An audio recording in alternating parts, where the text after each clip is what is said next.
कर्म किए जाओ, फल की इच्छा ना करो, क्योंकि फल तो कर्म करने पर मिलना ही है, किए बिना मिलेगा नहीं। जैसा कर्म करता है वैसा ही फल मिलता है।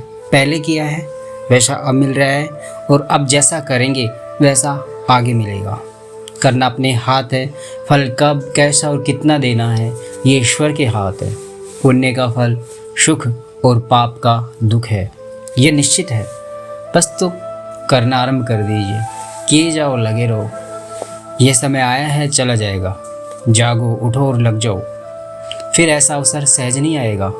ईश्वर का भजन करो, तुम्हारे पास कुछ हो तो दान करो, बुद्धि हो तो भूले हुओं को मार्ग बताओ, दुखियों की सहायता करो, दुखियों के प्रति दया रखो। मन और इंद्रियों को विषयों से हटाकर भगवान में लगाओ। कुटुंब पालन तो पशु पक्षी की योनि वाले जीव भी करते ही हैं। विषय भोग तो तुम्हारी अपेक्षा पशु पक्षियों को अधिक सुलभ है, फिर कुटुंब पालन और विषय भोग में ही अपनी आयु को क्यों बिता रहे हो? जगे हो या सो रहे हो, तुम्हारी सारी प्रवृत्तियां कुटुंब के पालन पोषण और मन इंद्रियों के भोगों के लिए ही हो रही है।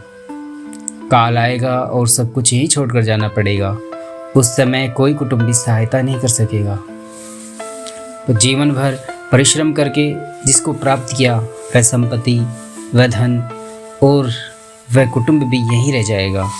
जिसके लिए पाप किया वह सब कुछ यहीं छूट जाएगा। तुम अकेले जाओगे, स्त्री पुत्र स्नेह संबंधी कोई तुम्हारे साथ नहीं जाएंगे। पाप और पुण्य ही तुम्हारे साथी होंगे। इसलिए चेत करो, प्रतिदिन कुछ पुण्य करते रहो, भजन करते रहो, ये तुम्हारे काम आएंगे। जीव का धन धर्म और भजन ये दो ही हैं, इस बात को कभी न भूलो और धन धर्म के संग्रह और पालन में लगे रहो। हरि ओम।